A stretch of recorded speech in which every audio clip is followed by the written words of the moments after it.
Positionné au centre de la capitale mauriennaise, le clocher de Saint-Jean abrite depuis des milliers d'années des cloches qui rythment dans l'ombre le fil de nos journées.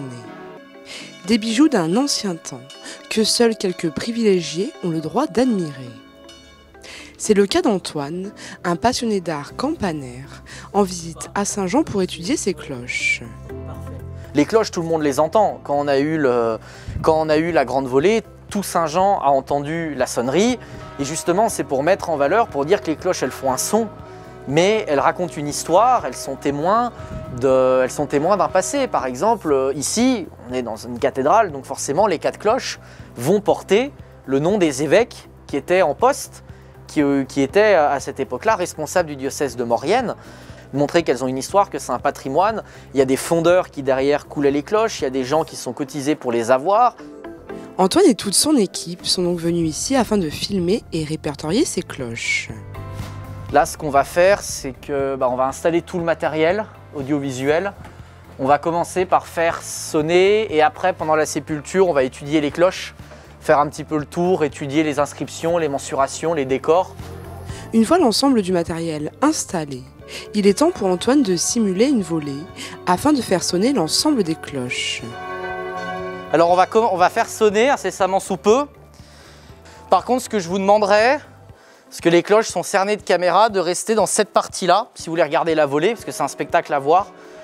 C'est-à-dire lors de la volée, il ne faut pas se mettre en dessous des cloches, parce que là, les battants sont neufs, ils sont contrôlés chaque année, mais c'est des pièces qui font quelques centaines de kilos, tout accumulé lorsque ça se balance avec la force cinétique. Comme dans un labyrinthe, nous nous faufilons à travers les poutres et les escaliers en bois afin d'admirer chacune de ces cloches.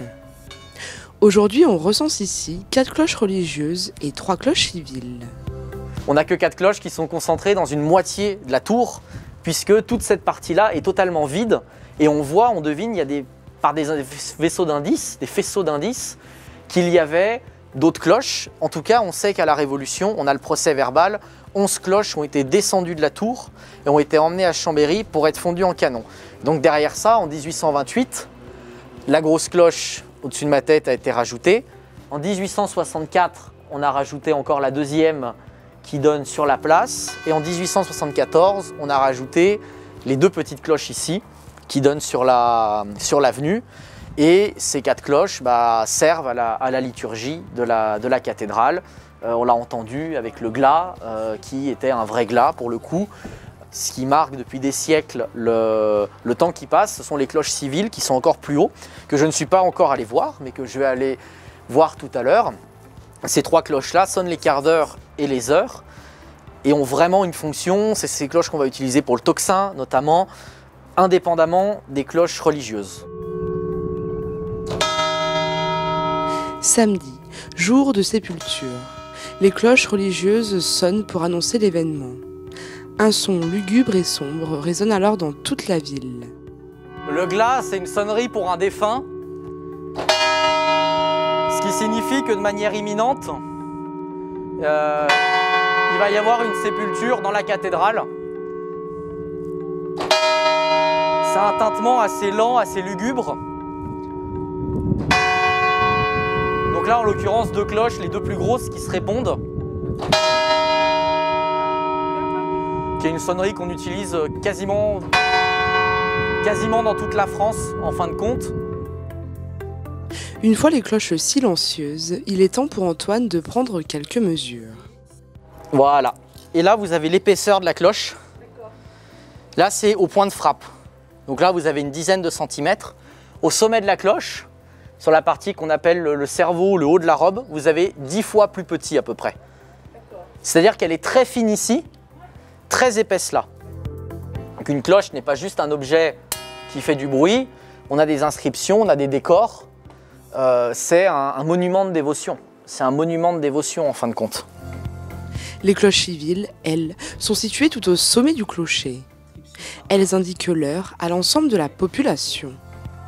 Là, on entend les cloches qui nous disent qu'il est 14 h. On entend les contacteurs. Celle-ci fonctionne très bien. Et on va avoir les 2 heures derrière.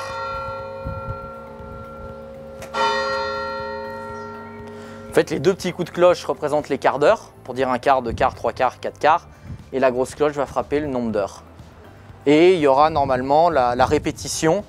La répétition, elle perd un petit peu de son sens aujourd'hui parce qu'à l'époque, la répétition avait pour sens de donner une deuxième fois l'heure pour ceux qui n'étaient pas attentifs, qui ont entendu sonner, mais qui se sont dit mince, j'ai pas compté les coups, quelle heure il est. Donc du coup, 2 minutes après, comme ils restaient attentifs, on leur disait à nouveau 2 coups pour dire il est 14 heures, avec 1, 2 ou 3 minutes de retard en fin de compte. Pour les admirer, nous montons difficilement sous la toiture du clocher.